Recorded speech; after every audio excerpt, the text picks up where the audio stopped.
قضا نماز کی نیت کے لیے زبان سے نیت کرنا ضروری نہیں ہے، دل کا ارادہ جو ہے وہ اصل ہے، دل کے ساتھ کرنا ضروری ہے، زبان کے ساتھ کرنا نہ ہی فرض ہے اور نہ ہی واجب ہے بلکہ مستحب عمل ہے، بہتر ہے کر لی جائے۔ اگر نہیں بھی کرتا زبان سے تو وہ دل کے ساتھ نیت ہے، وہ اگر کر لی ہے تو اس کے ساتھ بھی کام چل جائے گا۔ نمبر 2 پر ہے کہ قضا نماز کون سے اوقات ہیں جن میں پڑھنے کی اجازت نہیں ہے؟ وہ 3 اوقات ہیں،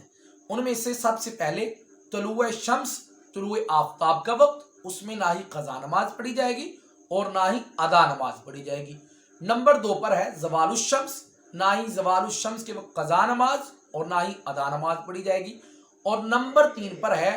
غروب شمس، غروب آفتاب کا وقت، غروب آفتاب سے 15 منٹ پہلے سے لے کر غروب آفتاب تک، اس وقت نہ ہی کوئی قضا نماز پڑھنے کی اجازت ہے نہ ہی کوئی ادا۔ ہاں اگر اسی دن کی عصر کی نماز ہے تو اس وقت تک آپ پڑھ سکتے ہیں جب تک کہ سورج غروب نہ ہو جائے، سورج غروب ہونے سے پہلے تک آپ اسی دن کے عصر کی نماز پڑھ سکتے ہیں۔ لیکن اگر کوئی سورج غروب ہونے سے 15-20 منٹ پہلے عصر کی نماز پڑھتا ہے، 10 منٹ پہلے، تو فرمایا کہ یہ مکروہ وقت ہے، لیکن نماز کو قضا کرنے سے بہتر ہے کہ اس کو اسی دن عصر کی نماز اگر پڑھنا چاہتا ہے تو وہ اسی وقت میں پڑھ لے، یہ قضا کرنے سے بہتر ہے کہ مکروہ وقت میں ہی اس کو پڑھ لے۔ اور نمبر 3 پر ہے کہ ہم ایک ہی دن میں کتنی نمازیں قضا پڑھ سکتے ہیں۔ بہت سارے لوگ کہتے ہیں ظہر کی نماز ہے تو ظہر کی نماز کے ساتھ اگر کوئی قضا نماز پڑھنی ہے تو صرف ظہر کی پڑھ سکتے ہیں، عصر کے وقت عصر کی، مغرب کے وقت مغرب کی، عشاء کے وقت عشاء کی۔ ایسی کوئی بات نہیں ہے، آپ ظہر کی نماز کے وقت ظہر کی نماز پڑھ لی، اس کے بعد آپ جتنی قضا نمازیں پڑھنا چاہتے ہیں آپ پڑھ سکتے ہیں۔ ظہر کے وقت عصر کی بھی پڑھ سکتے ہیں، عصر کے وقت مغرب کی بھی پڑھ سکتے ہیں، عشاء کے وقت جو ہے وہ آپ فجر کی بھی پڑھ سکتے ہیں۔ آپ ایک دن میں جتنی مرضی مکروہ اوقات کے علاوہ جتنی نمازیں قضا کرنا چاہتے ہیں وہ آپ پڑھ سکتے ہیں، اس میں کسی قسم کی کوئی حرج والی بات نہیں ہے۔ اس کے بعد رہی بات کہ کون سی نماز پڑھنی ہے اور کون سی نماز نہیں پڑھنی، تو اس میں ذہن نشین فرما لیں کہ فجر کی کل 4 رکعات ہیں، ان میں سے 2 فرض پڑھنے ہیں، ظہر کی 12 ہیں، ان میں سے 4 فرض پڑھنے ہیں، عصر کی 8 ہیں، ان میں سے 4 فرض پڑھنے ہیں، مغرب کی 7 ہیں، ان میں سے 3 فرض پڑھنے ہیں، اور عشاء کی 17 ہیں، ان میں سے آپ نے 4 فرض اور 3 وتر بھی پڑھنے ہیں۔ فرض اور واجب کی قضا ہے، سنت اور نفل کی قضا نہیں ہے، تو اس لیے فجر اور عشاء سے 5 نمازیں جو ہیں وہ ان کی جو ہم نے قضا نماز کرنی ہے وہ ٹوٹل رکعات اگر گنتی کی جائے تو وہ 20 رکعات بنتی ہیں، یہ 20 رکعات قضا کرنی ہے، ان کے علاوہ اور کوئی سنت نفل نماز کی قضا نہیں ہے۔ اور اس کے بعد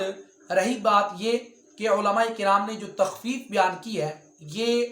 بہتر عمل نہیں ہے، مسلسل ایسا کرنے کی اجازت نہیں ہے، بلکہ یہ صرف ایک گنجائش ہے۔ علماء کرام فرماتے ہیں کہ اگر ایک آدمی کی 4 سال 10 سال 15 سال کی نمازیں قضا ہو چکی ہے، اللہ پاک نے اس بندے کو توفیق دیا ہے کہ وہ اپنی نمازوں کو قضا کرنا چاہتا ہے، تو اب اس صورتحال میں اس کو چاہیے کہ جب وہ 4 رکعت والی نماز کو قضا کرتا ہے ظہر عصر عشاء، تو اس صورت میں تیسری اور چوتھی رکعت میں سورۃ الفاتحہ پڑھنی ہے، تو نہ ہی سورۃ الفاتحہ پڑھنا فرض ہے اور نہ ہی واجب ہے تیسری اور چوتھی رکعت میں۔ تو اس میں فرمایا کہ سورۃ الفاتحہ کی جگہ صرف اور صرف اگر وہ ایک مرتبہ تسبیح پڑھ لیتا ہے سبحان اللہ تو یہ بھی کافی ہے۔ پھر فرمایا کہ رکوع اور سجدے میں جو تسبیحات پڑھنی ہے کم از کم 3 مرتبہ، اس کو 3 کی بجائے 1 مرتبہ لے جائے کہ سبحان ربی العظیم، سبحان ربی الاعلی، اور اس طرح اس کی نماز میں تخفیف ہو جائے گی۔ اور جب قاعدہ اخیرہ کرے، لاسٹ میں جس قاعدہ میں بیٹھ کر التحیات درود شریف پڑھنا ہے پھر دعا، تو فرمایا کہ اس میں صرف تشہد پڑھے اشہد ان محمدا عبدہ ورسولہ، اور پھر اس کے بعد سلام پھیر دے، تو اس کے ساتھ میں نماز ہو جائے گی انشاءاللہ۔ اللہ کے دربار سے قوی امید ہے کہ اللہ تبارک و تعالی اس کی ذمہ جو نمازیں ہیں، جو قضا اس کے اوپر لازم ہے، وہ ساقط ہو جائے گی۔ اور اس کے علاوہ جو بڑا مسئلہ یہ ہے قضائے عمری والا، کہ لوگ کہتے ہیں کہ رمضان المبارک کے جو آخری جمعہ ہوتا ہے اس میں جو ہے وہ 2 رکعت نفل پڑھی جائیں تو ساری عمر کی نمازیں جو ہے وہ ادا ہو جاتی ہیں، قضا ہو جاتی ہیں۔ یہ بات بالکل بے بنیاد ہے، قرآن و حدیث کی روشنی سے کہیں سے بھی یہ بات ثابت نہیں ہوتی۔ اس لیے جتنی نمازیں آپ کی ذمہ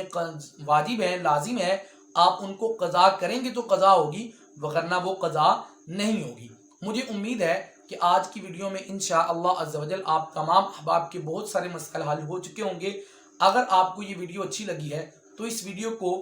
لائک کریں، اپنے دوست احباب تک لازمی شیئر فرمائیں۔ ہم اپنے اس یوٹیوب چینل پر ایک نماز کورس